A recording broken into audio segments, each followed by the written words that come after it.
10 ao 14, que diz assim: Peço-te por meu filho Onésimo, que gerei nas minhas prisões, o qual noutro tempo te foi inútil, mas agora a ti e a mim muito útil, e te tornei a enviar.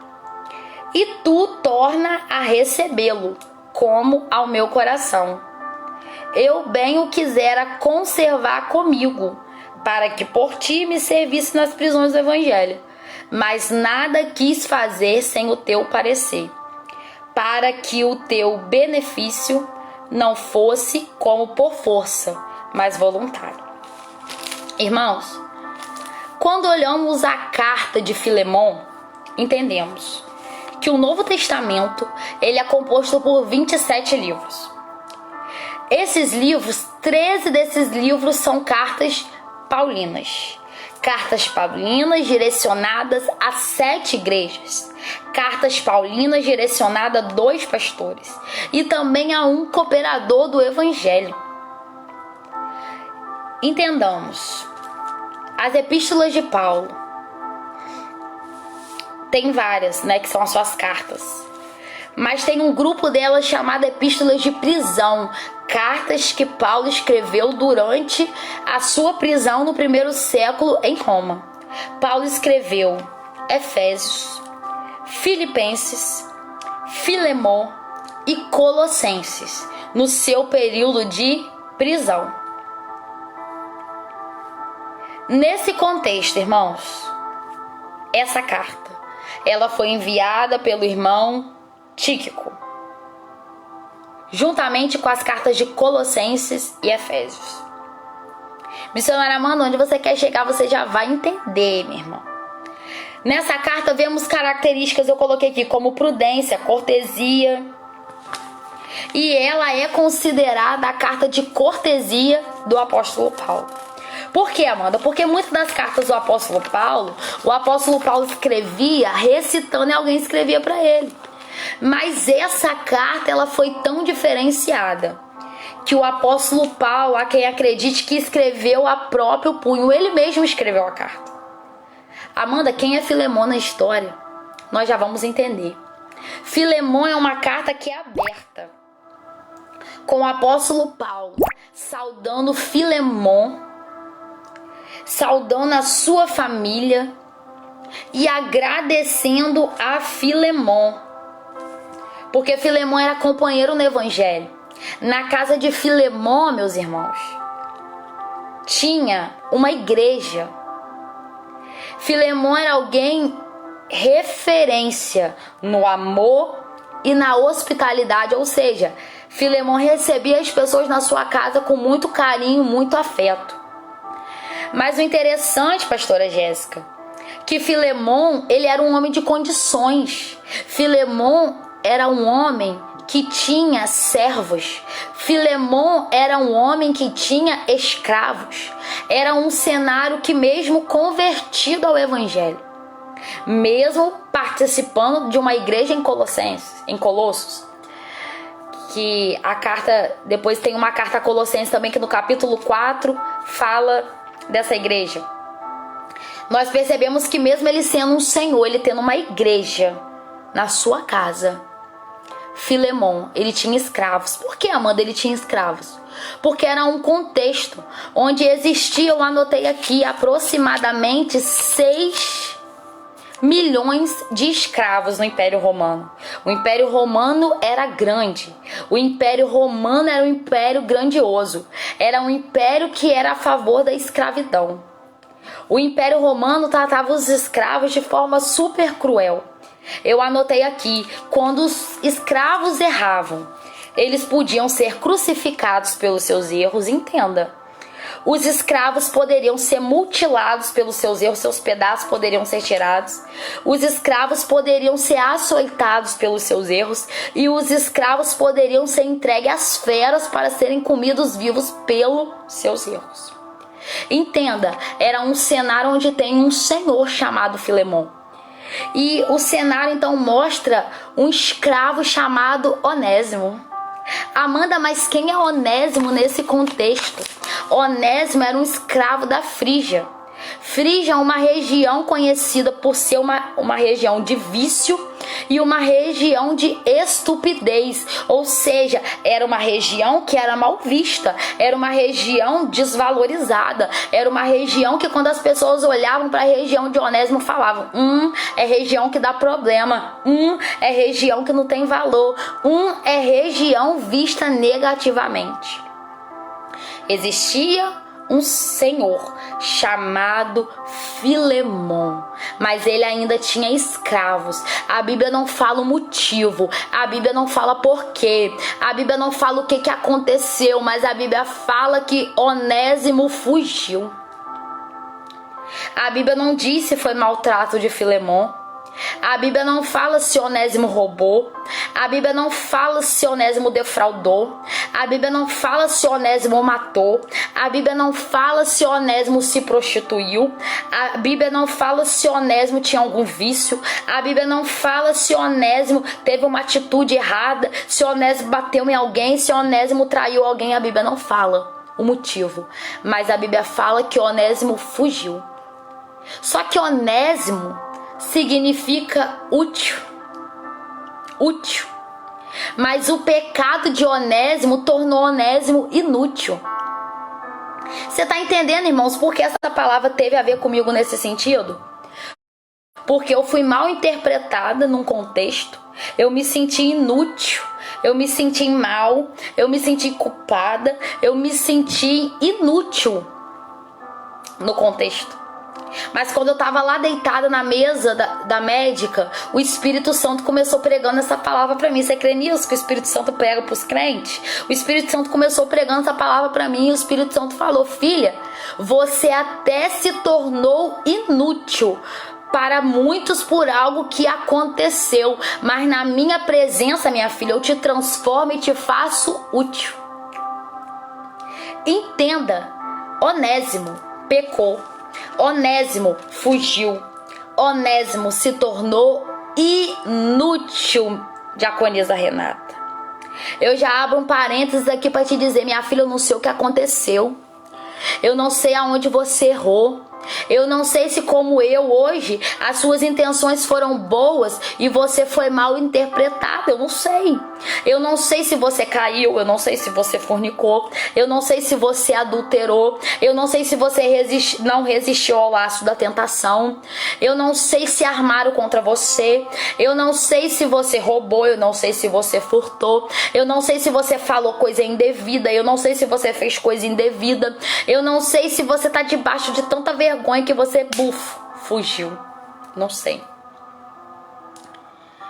Mas uma coisa eu quero te dizer, há um mistério da graça que nos envolve nessa noite. Há um mistério da graça que hoje se apresenta a você nessa noite. O contexto fala, Onésimo pecou, Onésimo que era útil. Quando ele pecou, a utilidade de Onésimo caiu por terra. Os valores de Onésimo caíram por terra. A forma positiva que as pessoas viam Onésimo caiu por terra. Onésimo foge. Mas para aí, Carla, para aí, pastora Jéssica, para aí, Dayana, quando eu pecava naquele tempo, existia uma sentença, e a sentença era: vamos crucificar. Meu Deus, você tá entendendo isso? Se errou, alguém tá falando: vão crucificar. Você errou, alguém tá falando: vão matar. Você errou, alguém tá falando: vamos punir. Vamos punir para ser um exemplo para ninguém mais fazer. Vamos dar cabo da vida. Vamos tirar os pedaços. Vamos fazer chorar. Vamos machucar. Por quê? Porque errou. Só que como o Espírito de Deus começou pregando para mim enquanto eu tava na mesa da médica, o Espírito de Deus também prega para você. Sabe o que o Espírito de Deus hoje te diz? Você até errou, minha filha. Você até falou que não devia falar. Você até saiu da graça. Você até teve boa intenção, foi na inocência. Ou você fez consciente o teu erro. E por medo de sofrer as consequências, você fugiu. Por medo de sofrer as consequências, você saiu. Por medo de sofrer as consequências, você quis mudar de cidade, você quis mudar de história, você quis mudar de casamento, você quis mudar de relacionamento, você quis mudar de igreja. Mas sabe aquele louvor de Samuel Mariano que fala: não vai precisar mudar de casa, de cidade, eu não sei os louvores, nem tão pouco do país. Você vai voltar pro mesmo mar, a mesma rede, o mesmo lugar onde você foi infeliz. O que até agora não deu certo, se prepare que o milagre acabou de começar. Vai ouvindo aí Jesus pregando, tem milagre te esperando quando o culto terminar. Depois do culto você vai ver, depois da live ele vai com você. Depois da live se prepara pro milagre que você tanto espera. Depois da live você vai voltar exatamente pro mesmo lugar. Depois dessa live eu já sei até o hino que você vai cantar. E você vai cantar assim, minha irmã: eu vi inimigos lutando, lutando. E você vai cantar assim: mas eu ia vencendo, vencendo, vencendo. E você vai cantar como? E quanto mais apertavam, oprimiam e lutavam, eu estava crescendo, crescendo, crescendo, crescendo, crescendo, até pareceu que era para tua morte. Até pareceu que era o teu fim. Até pareceu que você ia sair debaixo de vergonha com sentença de morte. Mas Deus está falando para você: depois da live você vai ver. Depois da live ele vai com você. Depois da live se prepara pro milagre que você tanto espera. Depois da live você vai voltar exatamente pro mesmo lugar. Depois dessa live eu já sei até o hino que você vai cantar. Você tá entendendo, minha irmã, que Onésimo saiu debaixo de vergonha? E o decreto era, pastora Jéssica, se voltar depois do erro, se voltar depois do pecado, nós vamos matar. Se voltar depois do erro, nós vamos crucificar. Se voltar depois do erro, a história vai acabar de vez. Por quê? Porque errou e fugiu. Mas o interessante, Anete, errou, fugiu, é que nesse contexto, o que as pessoas não sabiam é que Deus já tinha projetado um encontro para salvar Onésimo através do mistério da graça. Hoje você até saiu debaixo de vergonha. Hoje você até se encontra em um cenário de vergonha. Mas eu já venho ser canal do Eterno para te dizer que nessa noite, nesse momento, às 9h57, Deus marcou o encontro contigo nesta live para te dizer: você fugiu de cenários de dor, você fugiu debaixo de julgos de dor, porque você não aguentou a pressão que te colocaram no cenário, e agora você até pensa em voltar para consertar, mas alguém tá falando: se voltar morre, se voltar vai ser crucificado, se voltar a igreja não vai receber bem, se voltar a família não vai receber bem, se voltar as pessoas não vão receber bem, vão matar. Ô glória! Mas nesse cenário a Bíblia fala que Deus marcou um encontro. Quem apareceu na vida de Onésimo? Quem apareceu na vida de Onésimo foi o apóstolo Paulo. Quando o apóstolo Paulo apareceu na vida de Onésimo, meu filho, aquele escravo, aquele fugitivo, aquele que outrora tinha valor, aquele que outrora tinha utilidade, mas aquele que foi deformado pelo processo, aquele que foi deformado pela situação dolorosa, aquele que foi deformado pela situação de vergonha, aquele encontrou com o apóstolo Paulo.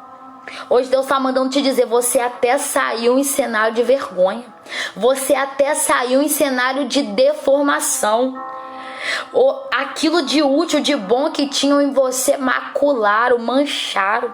Aquilo de bom que tinha em você se transformou, ao invés de mel, em fel. Aquilo que era claro em você se transformou em escuro, sujo. E alguém tá gritando, é cenário de vergonha, é pessoa que vai ser reconhecida como vergonha. Mas hoje Deus está falando que Ele marcou um encontro comigo e contigo nessa live para falar que Ele vai mudar o cenário de deformação e de vergonha. Deformar o seu brilho, o cenário deformou as suas emoções, o cenário deformou a tua maneira de servir, o cenário deformou a sua forma de se alegrar, a tua alegria que antes contagiava, mas hoje Deus está falando para você, minha filha. Deus está falando hoje para você, meu filho, que no lugar da deformação tem reforma de Deus. Você pode escrever isso aqui nessa live, me ajudar? No lugar da deformação tem reforma. Você pode escrever isso aí? No lugar da deformação tem reforma. Você pode me ajudar a pregar? No lugar da deformação tem reforma. Alguém olhou para o seu cenário e falou, não se levanta mais. Alguém olhou para o seu cenário e falou, é vergonha a casa dela, não se levanta. O marido dela tá na vergonha, não se levanta. Ele tá na vergonha, ele tá no vício, ele não se levanta.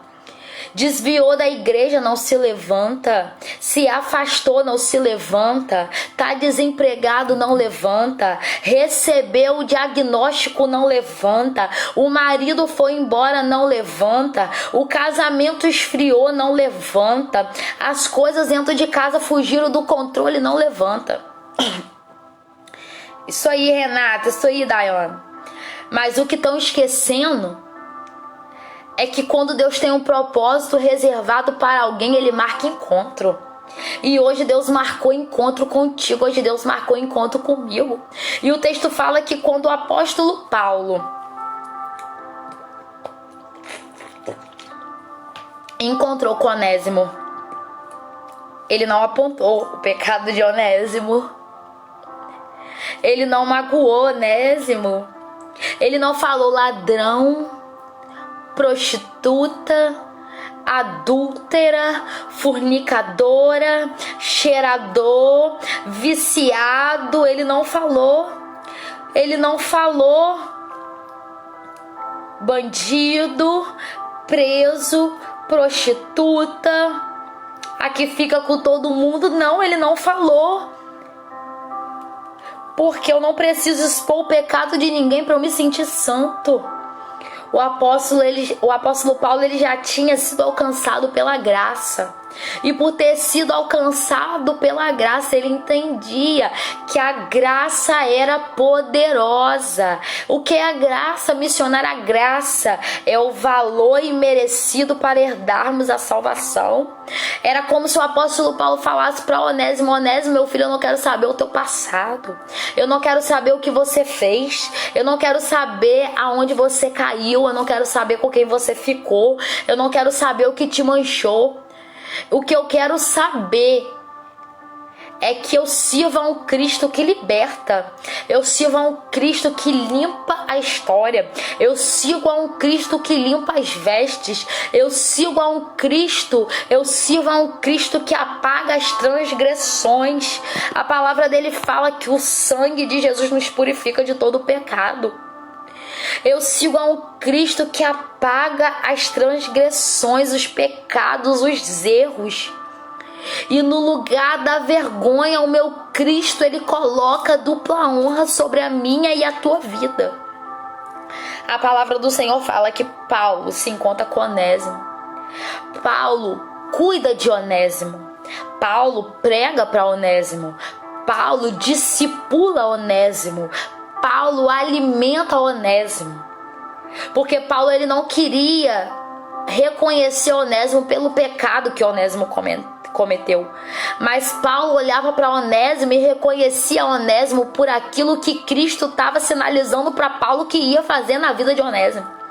Alguém olha para você e só olha seus defeitos.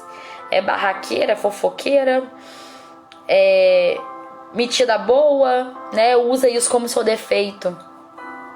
É mal paga, é perseguidor, é ladrão.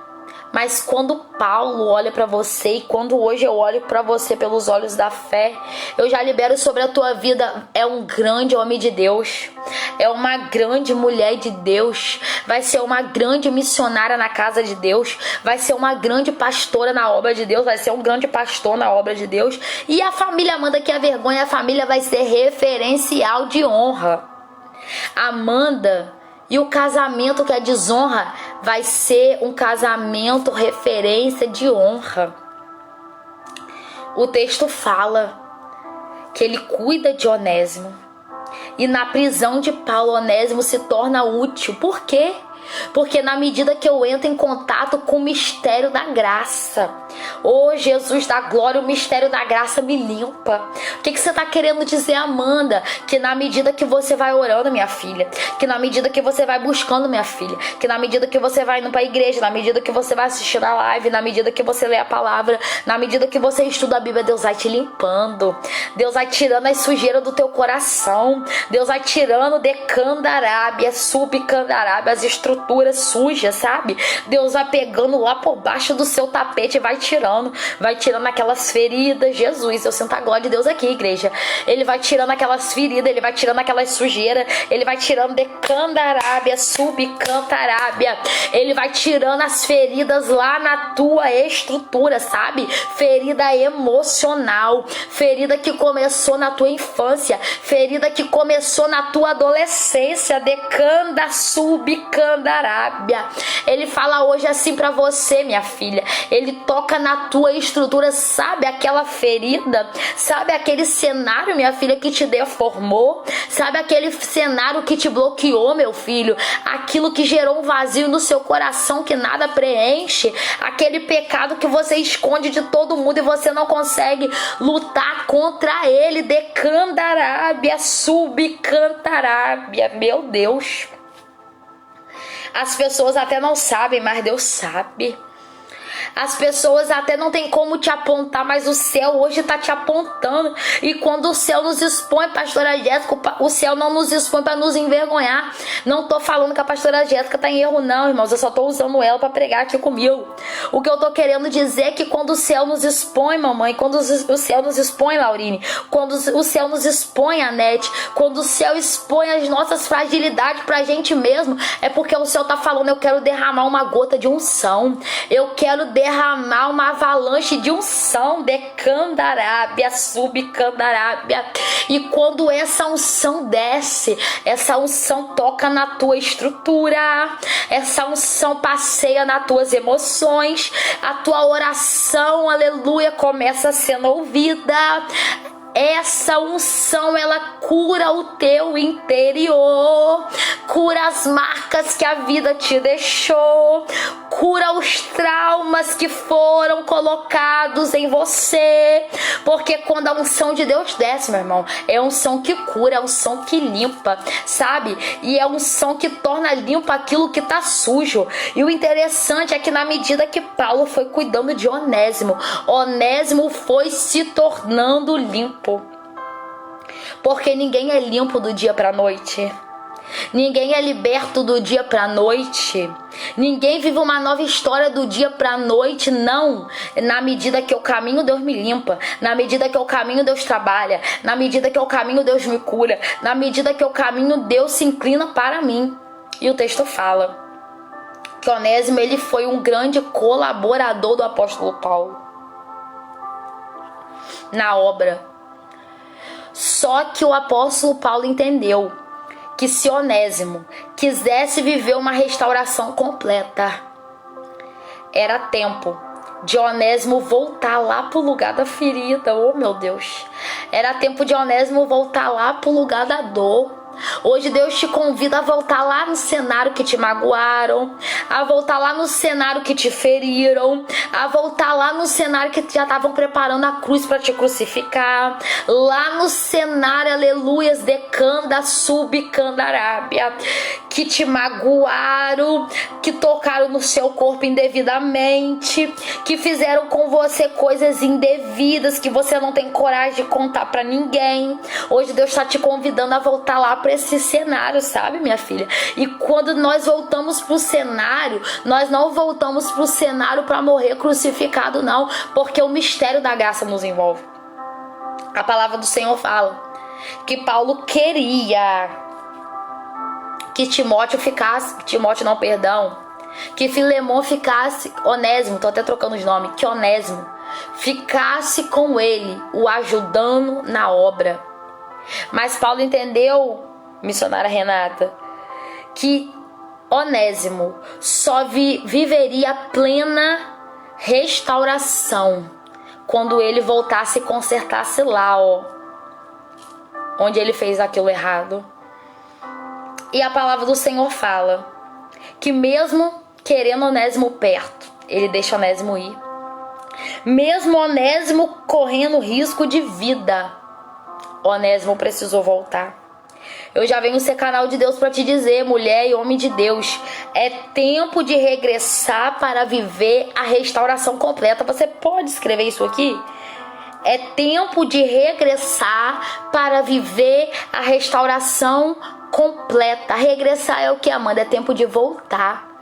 Você pode escrever isso aí? É tempo de voltar. É tempo de voltar, é tempo de voltar, é tempo de voltar onde te machucaram, é tempo de voltar onde você foi mal compreendido, é tempo de voltar, minha irmã, aonde você não queria voltar nunca mais, mas Deus está falando, é tempo de voltar. Por quê? Porque eu já comecei a te restaurar, eu já comecei Onésimo te trazendo e te tornando útil de novo, mas você só vai se tornar plenamente útil quando você voltar para conversar com quem te magoou, voltar para conversar com quem te feriu, voltar para conversar com quem te traiu, voltar para conversar com quem te compreendeu mal, com quem te julgou, com quem te caluniou, com quem te crucificou. Voltar para lá. O texto fala que Onésimo volta, mas Onésimo não só volta sozinho, ele não volta com as mãos abanando, ele volta com uma carta de recomendação do apóstolo Paulo. Eu venho ser porta-voz do Eterno, mensageira do Eterno para te dizer, minha filha, é tempo de voltar. E quando você voltar, minha filha, ô glória, quando você voltar, ô glória, sabe o que vai acontecer quando você voltar? Você vai até temendo não ser aceito, temendo não te valorizarem, temendo te botarem pra fora. Mas hoje Deus tá falando, quando você voltar, minha filha, você vai voltar com a carta de recomendação, com a carta que te deixa entrar pelas portas do novo tempo. E quando você chegar lá com a carta, meu irmão, algo vai acontecer no teu cenário de vergonha. Porque é muito fácil eu cantar aquele corinho que fala, como que falam? Enquanto eu era uva me pisavam, mas agora que sou vinho vão ter que me engolir. Isso aí não tem nada a ver com o mistério da graça, porque o mistério da graça é aquele que traz restauração. Você tá entendendo isso? Me restaura no secreto, me restaura longe de quem não acredita em mim, me restaura de quem não me valoriza, depois me restaura lá no cenário onde eu fui envergonhado. Hoje Deus está te entregando uma carta, recebe essa carta aí, uma carta de autorização para voltar no lugar da vergonha, uma carta de autorização para você voltar no cenário da dor. uma carta de recomendação para você voltar, porque Deus já até fez, mas para Deus fazer por completo é necessário voltar, pegar a sua cartinha e voltar. O texto fala que na carta, sabe o que estava escrito? Que era para Filemon aceitar Onésimo de volta. Hoje tem uma restauração para o teu casamento, minha filha. Tem restauração para suas emoções. Tem restauração para o teu coração. Tem restauração para tua família. Tem restauração para suas alianças emocionais, espirituais e de amizade. Quando você voltar lá. Sabe o que Filemon vai ler na carta? Filemon vai ler forte. Verso 10 ao 14 que fala: peço-te por meu filho Onésimo. Onésimo era escravo, mas quando ele entrou em contato com o mistério da graça, ele teve um pai espiritual que não era nada, ninguém a menos do que Paulo. Interessante que Paulo, ele era a liderança espiritual de Filemon. Ele poderia falar grosseiramente para que Filemon perdoasse Onésimo, mas ele se coloca na posição de escravo de Cristo, de humilde, e Paulo chega como um pacificador daquela história. Hoje eu tô vendo aqui como canal de Deus na sua vida, como pacificadora. Hoje eu tô sendo porta-voz de Deus para te entregar aí nas suas mãos, a carta de recomendação. E quando essa carta desce, Deus tá falando: volta, minha filha. Volta porque eu vou te recomendar. Volta porque eu até sei que o teu pecado te deixou inútil por um tempo. Volta, volta, volta. Mas agora você conviveu com Paulo. Você foi ensinado por Paulo. Você foi instruído por Paulo. Paulo está atestando a sua mudança. Paulo está atestando a sua transformação. Paulo está dando testemunho ao seu respeito. E Paulo está falando: volta. Hoje Deus está falando para você: volta. E quando Paulo entregou a carta, Onésimo entregou a Filemon. Sabe o que tinha no final da carta? É muito forte isso, pastora Jéssica. Tinha no final assim, verso 19: eu, Paulo, de minha própria mão o escrevi e o pagarei, para te não dizer que ainda mesmo a ti próprio a mim te deves. Paulo estava pegando a culpa de Onésimo, e ele estava falando: em que Onésimo está te devendo? Qual foi a falta que Onésimo deixou com você? Qual é a fraude que Onésimo deixou? Pois bem, Filemon, hoje eu pago a conta de Onésimo. Você crê que hoje Deus está pagando a tua conta? Você crê que hoje Deus está pagando a minha conta?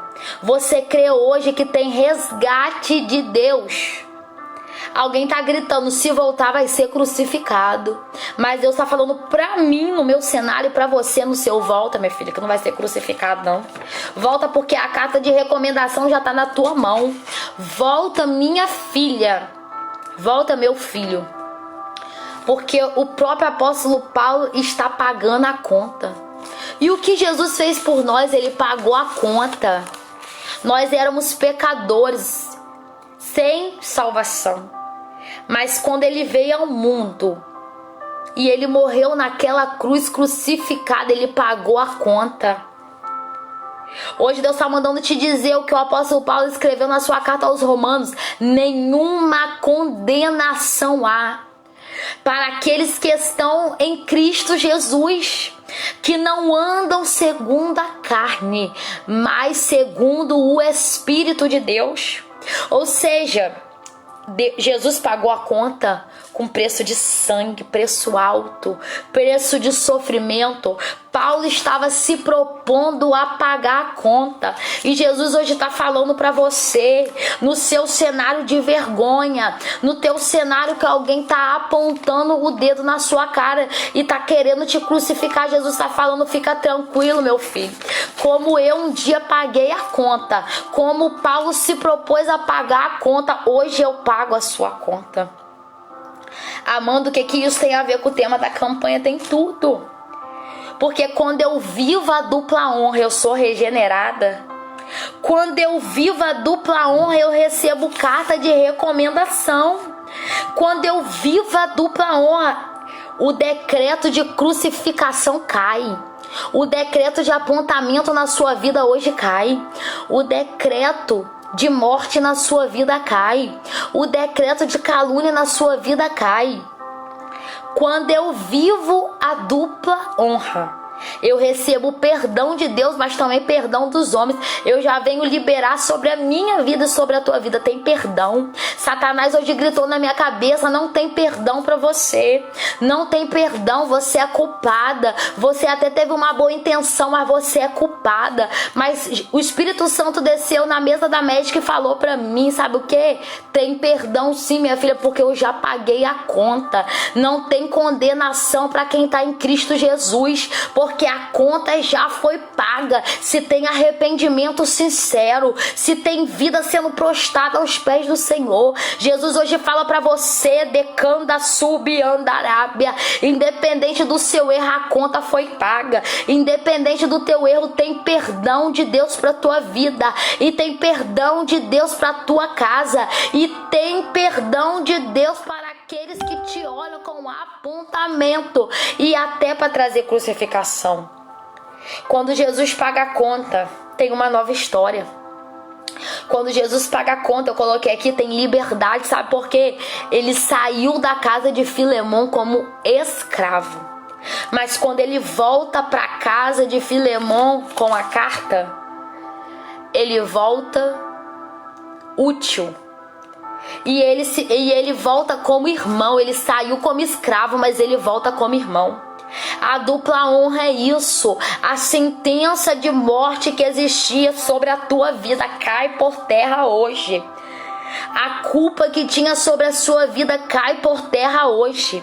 E hoje Deus está falando: tô te promovendo de servo, de escravo para irmão, para membro da igreja. Eu tô te promovendo para uma posição de honra. Eu tô te promovendo, sabe, Onésimo? Você saiu debaixo de vergonha, mas hoje eu te promovo a membro da igreja de Cristo. Onésimo viveu a utilidade devolvida. Onésimo teve o seu valor devolvido. Onésimo viveu um tempo de restauração. Você vai viver um tempo de restauração. Você pode escrever aí nessa live: de escravo a irmão. Quem chegou desde o início está pegando isso aqui. Hoje você está sendo promovido de escravo para irmão. Quem tá comigo dá um glória. Quem tá comigo escreve aí nos comentários: de escravo para irmão. Hoje a dupla honra de Deus na sua vida. Se você tivesse que resumir essa palavra hoje, você poderia resumir como: de escravo a irmão. Você está sendo promovido hoje de escravo para irmão. Você que chegou agora, o missionário Juliano estava pregando, a missionária irmã Simone que estava pregando. Volta a live do início que vocês vão entender o mistério forte que Deus me deu aqui. De escravo para irmão. Você crê, Magno, que na sua vida hoje é libertação? É de escravo para irmão? Ô Glória Nete, você crê que na tua vida hoje é de escravo para irmão? Você crê, Carla, que na sua vida hoje é de escravo para irmão? Você crê hoje, missionário Odils, futura missionária Odils, que é de escrava para irmão? Pastora Jéssica é de escravo para irmão. Hoje a senha liberada aqui na live é de escravo para irmão. Tem promoção dos céus hoje aqui, e a promoção é de escravo para irmão. Ô Jesus, eu precisava entregar a mensagem, né? Às vezes Deus me permite viver uns cenários sombrios, como vivi hoje, que eu testemunhei aqui na live, para poder Deus me entregar as palavras mais fortes que Ele me dá. Hoje tem restauração para sua vida. Hoje é de escravo para irmão. Eu vou estar orando pela sua vida. Amanhã a missionária Iris vai estar aqui